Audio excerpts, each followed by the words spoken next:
So my name is Dr. James Lucas. I'm the physician at the WWII Hospital in Plattsburgh. And I first want to thank the Mining Railroad folks for having me come, and also invite two very distinguished gentlemen here today, Mr. Charles Smith and Mr. Curtis Banker. Both of these fellows served in World War II, had good careers in the military. Curtis Banker also went on to serve in the Korean War. One of the great things about me working at the VA is I get to talk to these people when they come in, not just about their medical problems, but about their history. And I think it's vitally important that we remember what we've done before. The stories that they tell me are absolutely fascinating. It beats medicine to pieces. I'd much rather listen to their stories than talk about their spleen or their gallbladder or something else, but I have to. But it is one of the perks of being in the Veterans Administration. I do get to see all of these folks coming through. The good things that happen and a lot of the bad things too. So Charles Smith was in the 10th Mountain Division, and he fought in Italy and various other places. And Curtis Banker in World War II was in the Pacific Theater in the 43rd Infantry. And it started off in artillery with long toms, and I do know what those are. And then later went into tanks and in the Korean War with the 73rd, is that right? 73rd. But I wanted each of them to just give you a little snapshot of what they did in the military, and then they'll entertain questions that you have for them. So, Charles, you want to kick it off? Tell them a little about it. Help or Darlene, if you want to help them out, that's fine. Darlene's is I'm better reading, right? In April of '43, he was drafted into the Army, so he enlisted in the ski troops. And how old were you then, by the way? 18. Wow. Just a kid. Yeah. And they had to have 3 letters of recommendation to get in, so he got those letters. And he was assigned to headquarters of 86th Infantry Regiment, and he had to take basic training for 6 weeks, which consisted of marching, exercise, crawling under barbed wire with machine guns firing over your head, and bivouacs. After basic, he was transferred to the 90th for a while. Then they formed the 85th, and they did away with the 90th. He was at Camp Hale in Colorado for training on skis. The camp was at 9,200 feet. So the air was kind of thin there, but that's where they did their training. They did a lot of bivouacs consisting of going on 25-mile hikes and sleeping in a 2-man tent. And they were on guard duty and off all night long, 2 hours on, 2 hours off. They all had sleeping bags, and it was very cold, sometimes going down to minus 40 degrees. You had to keep your clothes inside the sleeping bag so they wouldn't freeze. They carried 90-pound packs. They also had mules attached to their companies to carry the ammunition and the kitchen equipment and other necessary equipment. There was quite a few local men from the area that Dad knew who went into the 10th Mountain Division. After a couple years, they were shipped to Texas for lowland training. Then they went to Newport News on January 1st. Then you shipped out from there, right? On the West Point ship. He says, we came upon pockets of German bunkers. A buddy of mine was carrying an automatic BAR, which is a Browning automatic rifle. So they sent him out in front to set up a tripod. He wasn't there long when a phosphorus grenade landed and went inside his jacket, exploding the ammunition he was carrying and killing him. He said, I was looking at him the moment it happened. Another man from home, Gundy Beatty, he was there also, and Dad said they were retreating back to their staging area for a few days. Then we packed up, and at that time, you thought Gundy had been hit, right? No, Not that time? Okay. They slept in vacant houses on the floor. They carried light packs, which consisted of 2-man tent, mess kit, small gas stove, a first aid kit, canteen, ammunition, rifle, and a mattress cover. That's a light pack? He said, I didn't know why we had to carry the mattress cover, but I would fill it up with hay when I found some time to sleep on it. They finally stopped for a few days. Their commanding general was Major General George Hayes. He gathered them all up together to tell them they would be making an attack on Mount Belvedere. It would be at night, a night attack, and they were only to use fixed bayonets and grenades. No firing of ammunition, even though they had to carry it. But there was another ridge that had to be taken first that was higher than Mount Belvedere. That was called Riva Ridge. The 86th Regiment was selected to take that ridge by scaling a ledge, but it was 1,500 feet high. They had to use ropes to climb up there. Again, it was at night, and they had to be quiet. On February 18th, 1945, this was accomplished, much to the surprise of the Germans. They didn't have many men guarding that side of Riva Ridge. The next day, Dad's company made their assault up Mount Belvedere. The snow was mostly gone, but the mountain was well mined with tripwires. They had to follow one behind the other, 10 feet apart.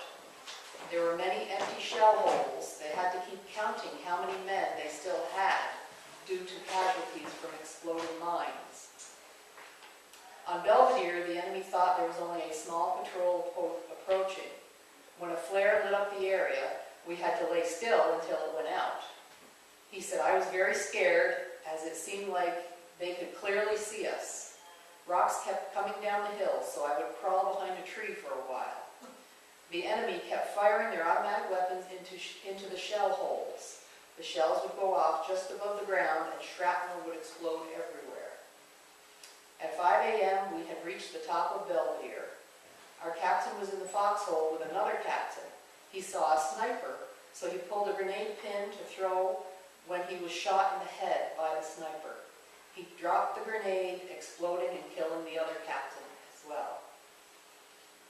All the Germans had retreated over the hill. They were told to dig in. There was very little dirt, so I started digging. The Germans sent in a barrage of artillery shells. He said, I had my head in the hole. A shell landed between three of us, and shrapnel hit me in the hip. One other guy was hit in the leg, and the third was killed. The whole top was a trench, dug about 5 feet deep. Another sergeant jumped in an old foxhole and was okay until another man got in the hole, setting off the mine. One of my sergeants jumped in a hole with the 3 Germans who had a machine gun. They all surrendered. Thank God. Mount Belvedere had been attacked 3 times before this, and the previous missions had been unsuccessful. The Germans had occupied Belvedere for years. We were at this position for a few days, and Gundy Beatty, the local guy that Dad knew, came along and told me that Gene Wilcox, another local guy, had been killed on Riva Ridge. Shortly after, we were ordered to relieve another company that had several casualties. We weren't there very long when the Germans counterattacked. Shells were going off everywhere. I crawled under a large tree and stayed there until we were told to get out of the woods and dig in. The next day, we were relieved by the Brazilian force. So we went back to the staging area to rest up. At these staging areas, you could take a shower and get a change of clothes. They might not be the right size, but that didn't matter. Another guy, Bob Eichmann from Lake Placid, was in his company, and he was in charge of the motor squad. He was killed on Belvedere. We had to clean up all of our dead, as well as the Germans. This is where I found out what the mattress cover was for. You tied their dog tags on the end and carried them to the staging area. The next big move was toward the Po Valley. First, we had to take hills 909, 883, and 913. We had to wait until the weather cleared, which was about a week. When we did get a good day, the Air Force bombed all the hills, and it looked like an easy push. We had lost so many men, we had a lot of replacements. I think this is when Lieutenant Bob Dole joined us. President Roosevelt had passed away about that time. On the 14th of April, they called it D-Day. As we all spread out, we were drawing fire out of the bunkers from everywhere. Also bunkers from behind us. One shell from the enemy fire cut off a small twig right in front of us. We also had tanks with us, but because of the terrain, they could only go so far. We had to go under a fence and up a hill, approaching 3 farmhouses in the distance. We were told to take cover and then stay out in the field as it was mined. There was no firing from the farmhouses until we were just a few yards away. The Germans opened up with machine guns. The guy behind me was standing to see if he could see where they were shooting from, and as I turned to look for cover, he pointed at the house. At that point, he was killed. He said, I found a small pile of stones, so I jumped behind it. The squad leader was in front of me and had been hit in the arm. He asked me to help him. I laid there wondering if I should leave the cover and help him. At that point, the Germans threw in a barrage of artillery. It seemed like a hailstorm with shrapnel going off everywhere, sizzling all around you. When this was over, the sergeant was dead, and we were told to retreat back over the hill. I felt like I was the only survivor left. While I lay there waiting for further orders, my sergeant asked a soldier near me where he was hit. As they were talking, I looked over, and that soldier was Gundy B. I went to him, and he had me look at his back. As I looked, I saw the lead from the bullet sticking out of his back. I thought it had gone right through him. It was raining, so I gave him my raincoat. There were prisoners being taken back to the staging area, so I told Gundy to follow them back to the first aid station. I watched them for a long time, and all at once I saw a blast about where they were. So I thought he had gotten hit again. I didn't see him again until after the war was over, and we were on our way home. So he had survived. After an hour or so, scouts went out to see if we could continue our approach. We started out, and one of our men asked me how bad the sergeant was hurt in front of me. I turned to tell him and walked into a shell hole, setting off a booby trap that took his hand off. I don't know why I didn't go in the hole, but had walked around it. As we were near the farmhouses, my squad leader went to one of them and threw a grenade inside. As he was leaving, he stepped on a booby trap that blew his foot off. He called for help. I wanted to go help him, but I could see it was well protected with tripwires. About that time, 2 Germans with their hands up, holding white flags, came over the hill. As they came near me, I pointed my weapon at them to go over to the area where the injured sergeant was and help him. They pleaded with me not to make them go because they knew about the mines. I knew they thought I would shoot them, so one of them did go and hit a booby trap. The second one was praying and also didn't want to go, but he finally did, and he was also struck. Soon, more prisoners came along near me, so I tried to explain to them to go to the next farmhouse and get a homemade ladder that was hanging on the side of that farmhouse and bring it to me. They finally understood what I wanted, and they went to get it. I took it and pushed it across the 2 dead Germans and walked on it to retrieve my sergeant, who was badly injured. I then had the 2 Germans carry the sergeant on the ladder back to the aid station. I'm sure those prisoners were the same ones in the farmhouse and had also laid those same mines. This all happened on Hill 913, which is where Lieutenant Dole was wounded twice. He was in the hospital with the sergeant that I helped retrieve. The next day, we continued our drive towards the Po Valley. As we were near Bologna, we dug in again in a wheat field. There were 2 men in each hole. As we were digging, my buddy said he could hear someone nearby. I would listen, but I couldn't hear anything. After a while, I could hear someone and started looking around. This was at night. All at once, quite a few Germans stood up and started running. I called to them to halt 3 times, they kept running. I then started shooting in their direction. They all fell to the ground. I hit one of them in the leg as he could speak some English and he wanted help. We weren't about to go out there, so we told him to come to us. We were awake all night, but no one came to us. The next morning, there was 1 dead and the others had gotten away. Also that morning, an Italian farmer came to us and said there were several Germans in his farmhouse who wanted to surrender. We went with him, and there were 24 Germans asleep in one room, and they all gave up. The farmer's wife had breakfast ready for them. We explained to her we would take the prisoner and turn them in and then be back for breakfast. As we turned them into security and went back to our outfit, they told us to get ready to move out, so we never did get that breakfast. As we made our way to the Po Valley, prisoners were giving up by the thousands. Italians were out on the road with flowers, wine, flags, and food. This was about the time when Benito Mussolini and his girlfriend were hanged. When we stopped for the night and dug in, one of the Italian farmers stopped and wanted me to go to the house with him, his house with him. I went in and there was a German grenade laying on the kitchen table. It had a head and a handle that you throw. He asked me to get rid of it for him. I screwed the handle into the head and took it outside. Now when I think about it, it could have been booby-trapped. The next day we were put on trucks and taken to Lake Garda to cross the lake on ducks that can go through land and water. We did not meet any resistance going over. On the other side, there were tunnels where the Germans had machinery to make airplane parts. All of their time cards had been punched one day before we arrived. On this day, the war was over in Italy. It was May 2nd, 1945. We were at the foot of the Alps. We had fought for 20 days and had advanced 120 miles. I was one of the personnel sent to go up into the Alps and tell the Germans the war was over. We maintained our positions up there, and so did the Germans down the road. We were all looking for souvenirs to bring home. I found 2 German Lugers and a bayonet.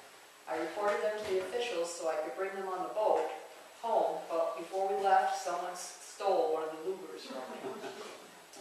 We were then sent back to Cividale to await our orders and go from there.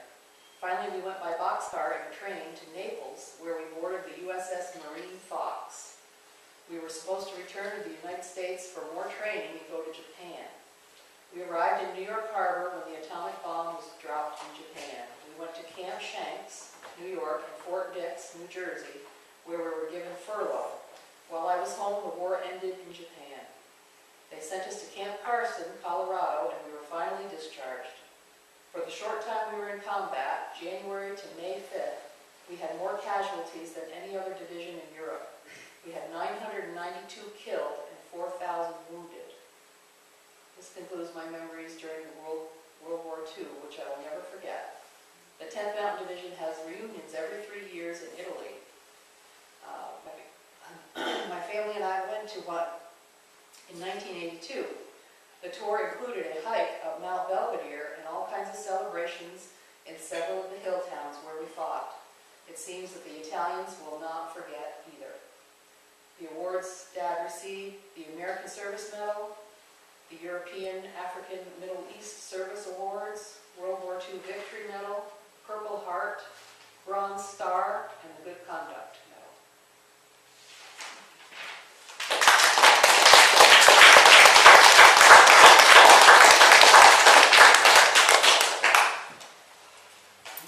All right, Curtis, it's your turn.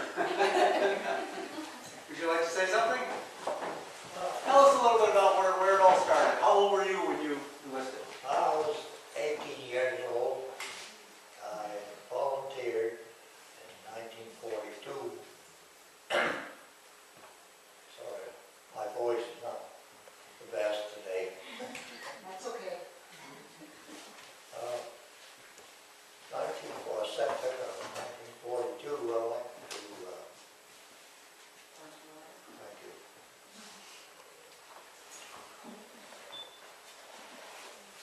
Went to Fort Dix, New Jersey. I was there for 2 weeks washing dishes.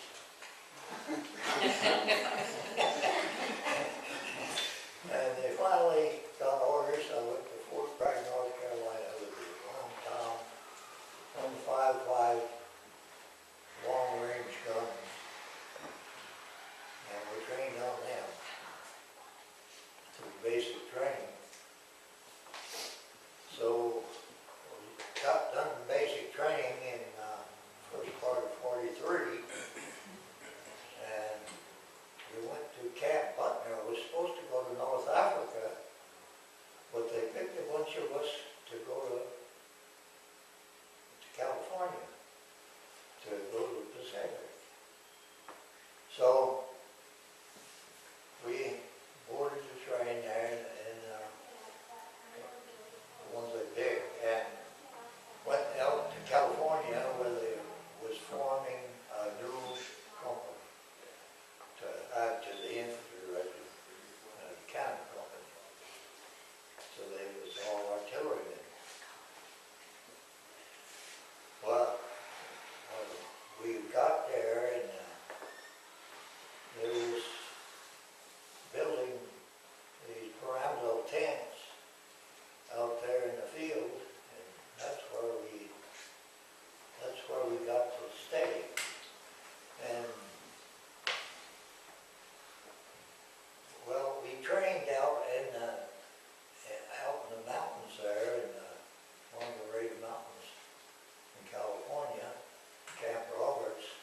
Korea first, right? Yeah, I went to Korea first. Yeah, we went and fought in Korea first. You jumped over the Korea. 1950, when the Korean War broke out, I was in Fort Benning. And we got orders to go to Korea. They gave us 4 days. Get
38 parallel seemed to be a line in the sand. You know, there was not a good position to defend, and not a good position for anything. There was just a line on the map. So MacArthur decided, well, we got to go into North Korea and get rid of this menace. So we all went up to North Korea. We went up on the East Coast with the 3rd Division and the 7th Division and the Marines.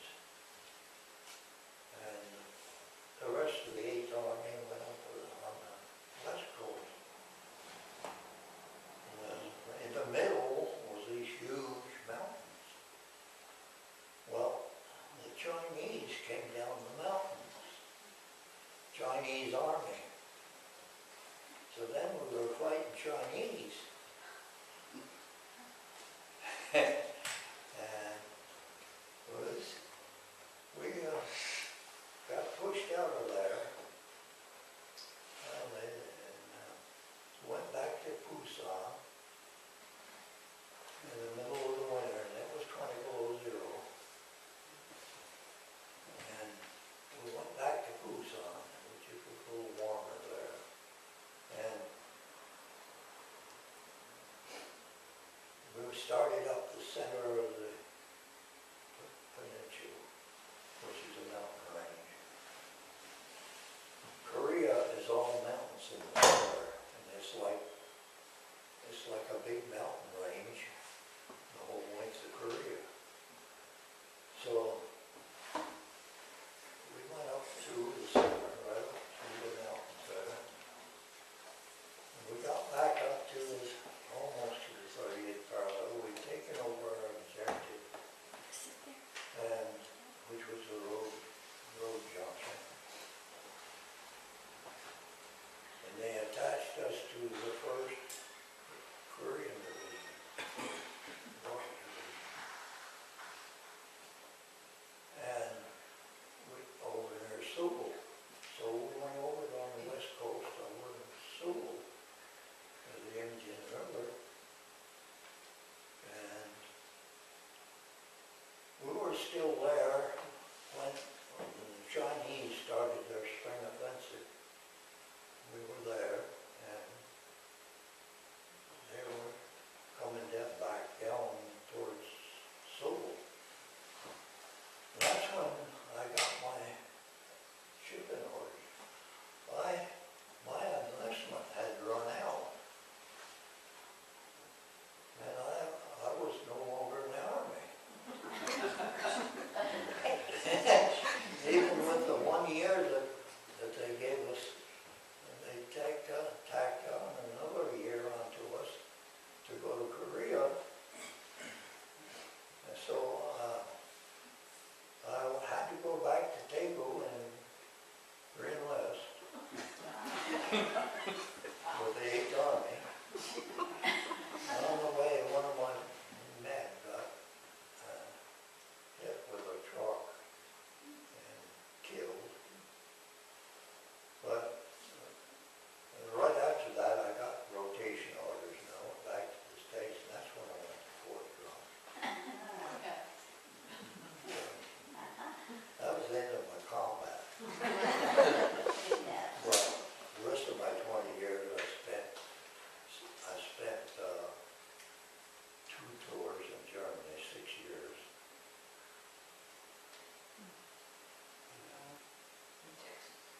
I retired. From Texas. I retired in Fort Worth, Texas, So how many years total did you have in the service? 20 years. 10 years? Yeah. That's enough, huh? So I've got a question for both of you. Okay. I know that you both go to reunions. You've both gone to many reunions, Yeah. with your units over the years. And one of the things that I've always read about military and combat is you really strengthen an outfit when you keep the outfit together. When you move with the same troops all the time, you've got the same people working with you, as opposed to rotating people in and out all the time. And what I've read is that one of the drawbacks with Vietnam, and the reason that we didn't do as well there is because of this, there was a constant rotation of troops. You were there for a year and then you were back. Whereas in World War II, the Korean War was different. You stayed longer. And that built comradeship, between you and the rest of the people you with. Do you feel that way? Is that what you found? Yeah. Yeah, that's what I thought. Sounds like it. I mean, to be going to reunions year after year, there had to be some kinship there. They have a saying, if you was over with MacArthur, you didn't go back to the States on the feet first, or if you could still walk, you was back on the line. When you were in Germany, you were still in artillery, or no? Were you still in the artillery in Germany? In Germany, I was in the Army Cavalry Oh, on the border patrol. Grafenwald and Yeah. places like that. I've been there. Yeah.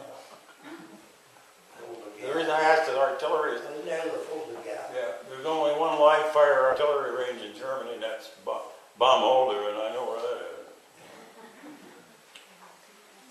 The second time we were in Schweinfurt, we were with it. The first time we weren't. I have a question.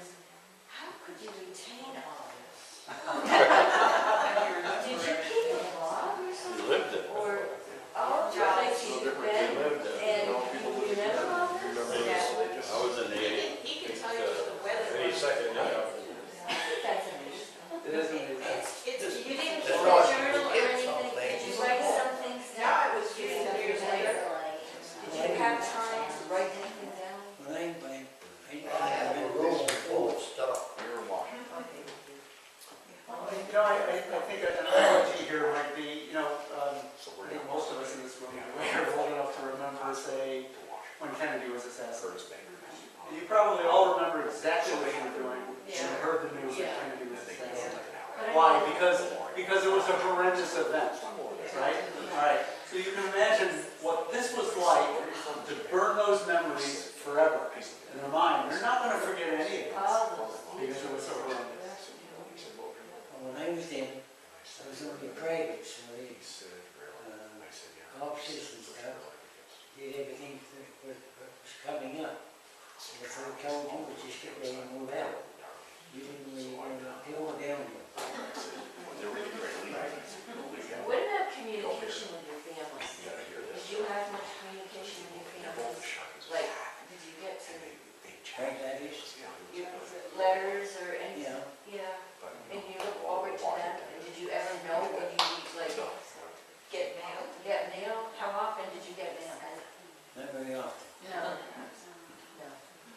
But to me, it's amazing that mail ever even got through. That's what I asked. I can't imagine, the logistics of having to type letters from the United States to the front lines, Right. to give you guys letters in the front lines.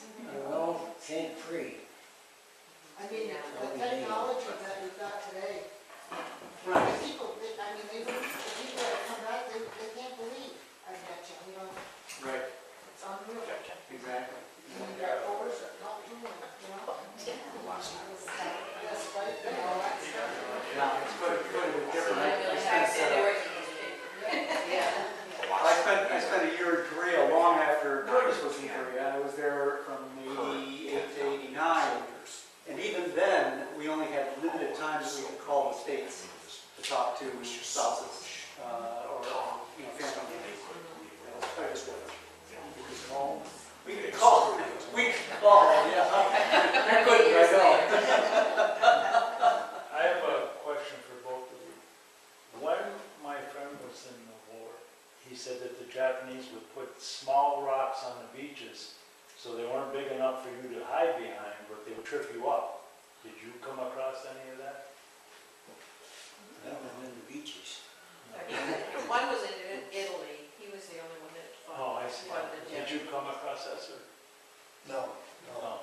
Well, I was in armored truck vehicle. Oh,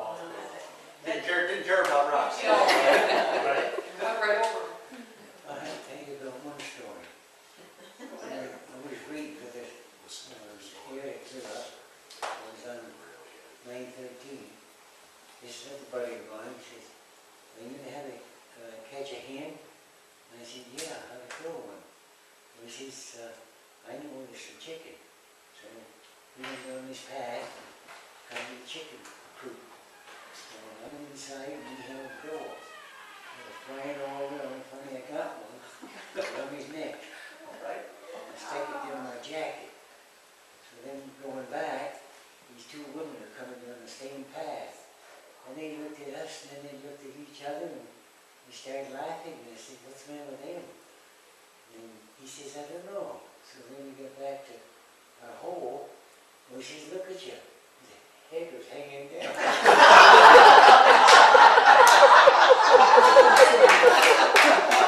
That might get their attention. We cooked it in the helmets. I'm thinking he'd cook.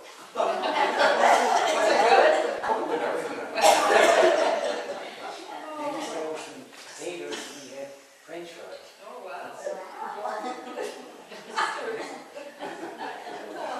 What about your rations? What did you actually, I mean, there were times when you went hungry, right? You couldn't always. Yeah. Well, you go somewhere, they had these big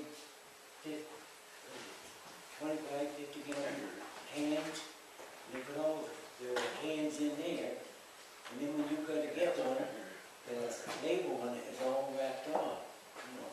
So when you got it out, you don't know what it was, until you open it. Yeah, surprise, huh? And it'd be something you didn't like. Pacific, we only had 3 cars. Beans, stew, and hack. We get the Do joint. you eat any of that today? Yep. Do you eat any of that today? After having those meals, do you like beans? Sure, I think you. We used to have Spain, Yeah. then your mother sent me Spain. You see, down in the South Pacific, nothing, we didn't have any refrigeration. And you could not keep fresh food. Everything come in cans. They should have sea rations or can rations. So Curtis or Charles, have you had an opportunity to see the modern MRE, the meal ready to eat that the Army has now? It comes in a package? Yeah, I see that. What do you think of those? I never tasted them. My son had some, he brought them home with him. But I never tried it. I've got some at the house, Dad. You can try Well, it. I have had, I'm old enough to have had the old sea rations. Yeah. Yeah. They still had those around when I was Oh, in yeah. early. We used to keep a whole carton of Right. rations in our freezer. And I compared the sea rations to the MREs, the new ones. The MREs are a lot better. They're a lot better, but they're not great. We just eat they have the cocoa Yes, kind of yes, chocolate. right. We used to eat those, because he still had packages of them. Sure. He'd go and say, oh, can we have, it was like a treat, because we didn't know. That's good. I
shoot it, you know, I tried it. I couldn't hit nothing.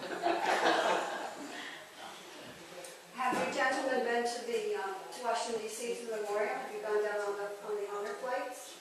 Yeah. Yeah, they went together.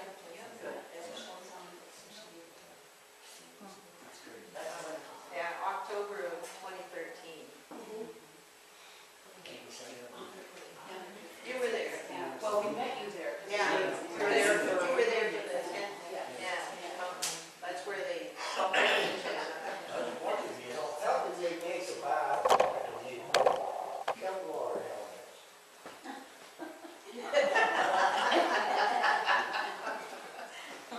You can't heat the water up for sure. No.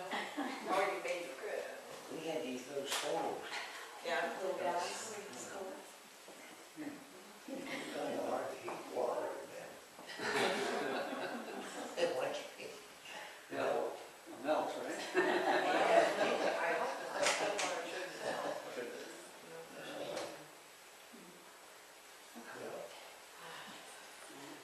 We used to cool our beer. We get 6 cans of beer a week from Slits Brewery. And it was so hot, you know, the beer would foam up, and when you open the can, it would fly up. So we decided to take the air compressor and run the air compressor hose into half of a 50-gallon drum, fill it with gasoline. We had a lot of gas we didn't use. And down in New Guinea, we take this half a barrel and put gasoline in it, run the air hose in it, and put a beer in there, and it would be cold.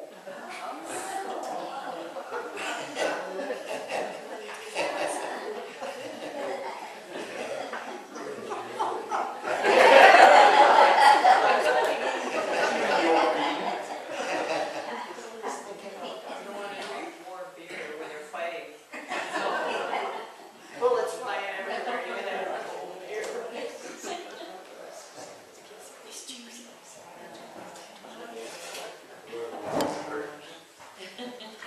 Yeah, a lot of tricks.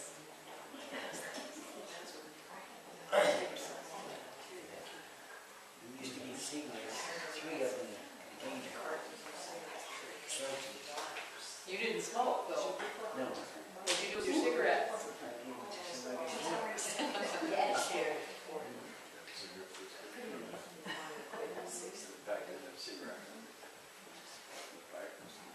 And more questions? And No, come on.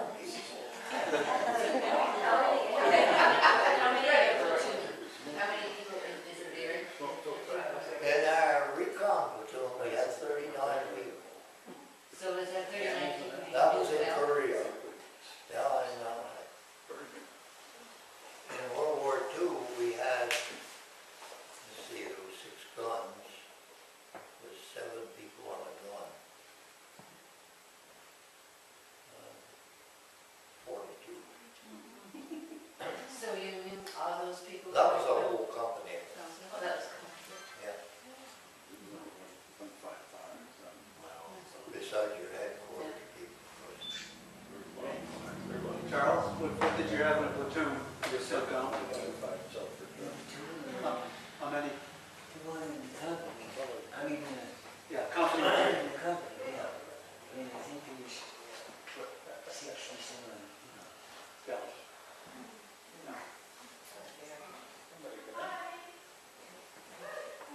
Do you have friends, like, do you have anyone that you've kept in touch with?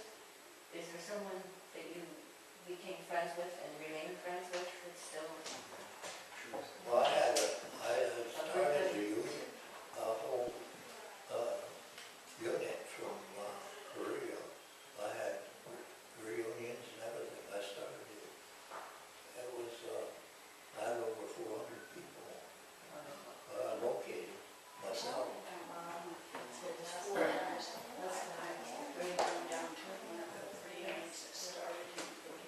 We had a reunion every year until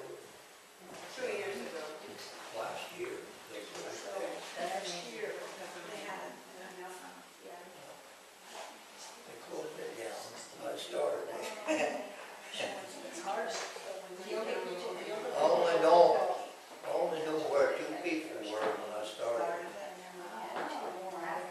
How did you find that?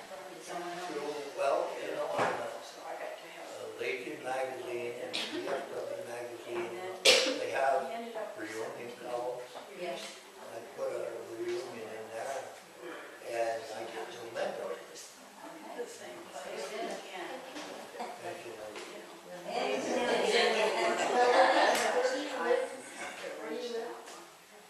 I lived in Peaceville. So where do you live? And Mercer's Point now, I used to live in King Valley. Now, did you know Robert Rock? No. He was one of the people on the honor flight a year or so ago. And he was a friend of mine, and he told his story as they do before you guys do the honor flight. And he was in a battle. When they finished, he was the only person that walked out alive. So you guys have obviously seen some things that we don't want to see. Well, we have the kids, so they don't appreciate it now. The kids, the kids today, they're not interested in any of this stuff. I don't know what's gonna happen. It's scary. It's really scary. Did you guys have problems from, say, you saw horrible things in the war, and did you have problems when you came home thinking about it? About me first, no. No? Until the guy across the street committed suicide, I had to go over and find him. Went through the window, he laid there and shot himself. That bothered me. That was right after you got back home, wasn't it? Or shortly after? And it was all I had to go.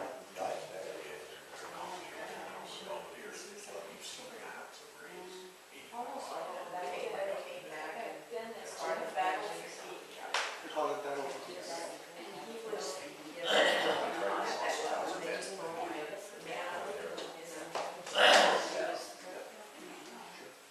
think it bothered me most is with him coming back and he was staying someplace permanent for a week or so. And then dead Germans in these holes, and their eyes are open. And you had to go out to your position for the night to go for them to die. That bothered me. Over in that area, and clean everybody up. Take them to the barn and